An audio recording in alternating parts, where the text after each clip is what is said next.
Illinois is going to play Kansas. That was the big news over the weekend.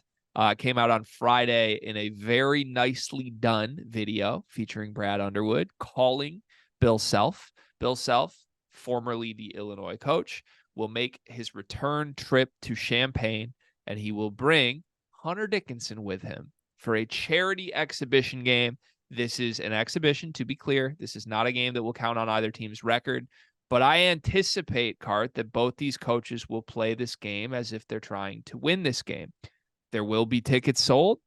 This is an open event. People can watch these two teams, get an early look at both Illinois and Kansas, both teams we expect some exciting things from this season. One, what's your reaction to this news? And two, who do you think is going to win? What's the story here? Is Hunter Dickinson going to get his first win against Illinois?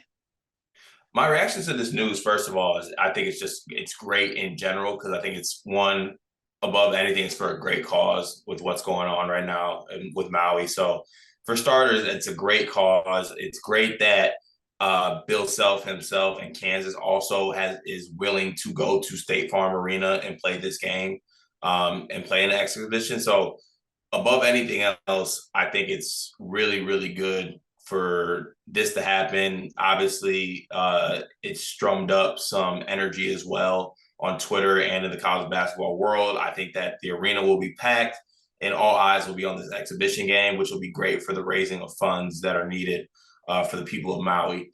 Now on to the actual game itself. I think that Kansas wins this game if, it's played like a real true game. And I don't know if it's close. I think Kansas is on a different level than Illinois. And I know that the State Farm Arena will be rocking. Obviously, that has to play a factor into it. But the only way that I see this game being close is that Kansas treats it like an exhibition and Illinois doesn't. Okay. My question is this. Is the Orange Crush going to be full go? October 25th on a Sunday, yes. But you know what I mean though? I would assume with Orange Crush, you have to join the Orange Crush formally to have a spot and all that. That's how student sections work at these schools. So you have almost assigned seats or what your access level is. You got to earn that. It comes with as the years go by, you get better seats, blah, blah, blah. I don't know if that's how it works. I would assume it is. But an exhibition game might not work that way. This isn't in the season package. Ooh. So are those students going to have to buy tickets? Do they get automatic? And is Brad Underwood's expectation that the Orange Crush is in there ready to go to jail to get a win? Because that's what we saw during the regular season. I don't know if that's what we're going to see in a charity exhibition match.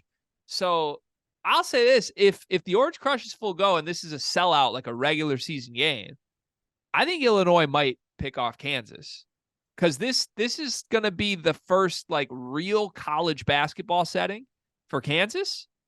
And if you throw them in Champaign in a regular season environment, that's tough. There is no warm-up game for DeJuan Harris and Hunter Dickinson to get used to each other, even though they played overseas.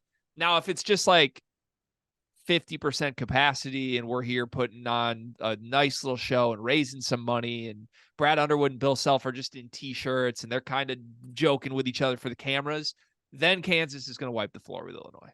Because if this is just a roll the ball out exhibition, Kansas is better at every position other than wherever Terrence Shannon is. Yeah, that's true. I guess I didn't think about the Orange Crush portion, especially, well, not just because they might not have tickets to the game, but also you carry yourself differently at a charity exhibition game. Mm-hmm. You don't want to get arrested at it. It's never good when you take a charity exhibition way too seriously. I know that all too well. Volleyball, junior year of college, raising money for I think pediatric cancer or St. Jude Research Center.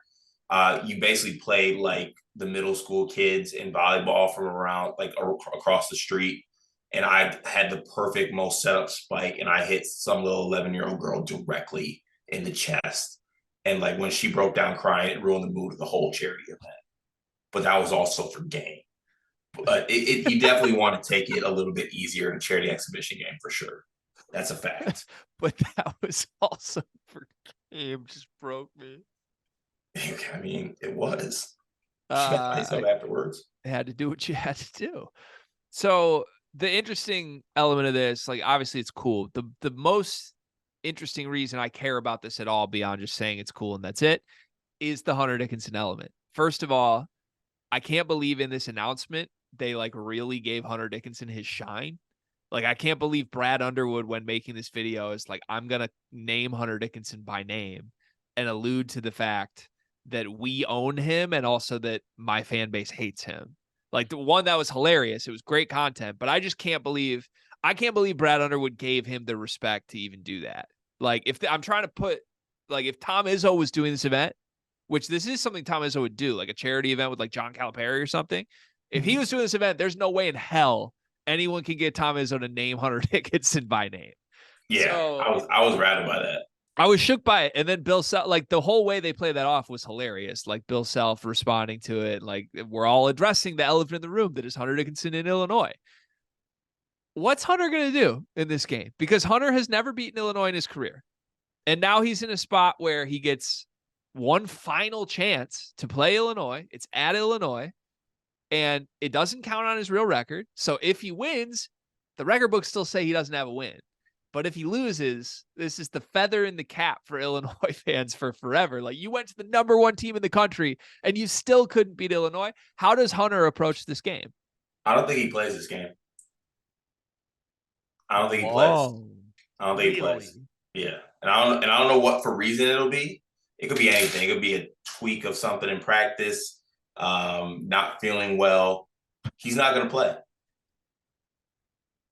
I mean, I love this prediction. In a weird sense, that is like the most Hunter way to handle this, isn't it? Just, is he in the gym then? Does he travel for this if he doesn't play? He's on that, and that just fired. He's on the bench. So that's his win. Even I could even see something like it's an exhibition game, like they put him in the coaches, like where the assistant coaches sit. They just got Hunter just there in a full Kansas jumpsuit. That's his win. Is he's holding, like he doesn't dangle the opportunity for Illinois fans to beat him again. He's like, he just holds it out in front of him and says, "Oh wait, no," pulled it away, pulls the football. They get him on camera clapping when Terrence Shannon has a nice dunk on somebody, or him just going. It's just good for me to see that Hunter Dickinson and Terrence Shannon's lifelong friendship continues. Like I am so, it warms my heart to see these two just can't be separate. All the adversity that's been thrown their way, they keep finding ways to support each other. Great for the game of college basketball. Shout out to Brad Underwood. Shout out to Bill Self. Shout out to everybody involved in these two programs for making it happen. We're going to do our best to be there, do everything we can to be there. We've talked about it behind the scenes a little bit, but I think there's some cool stuff we could do around a trip to this. So more to come, hopefully. Let's move on.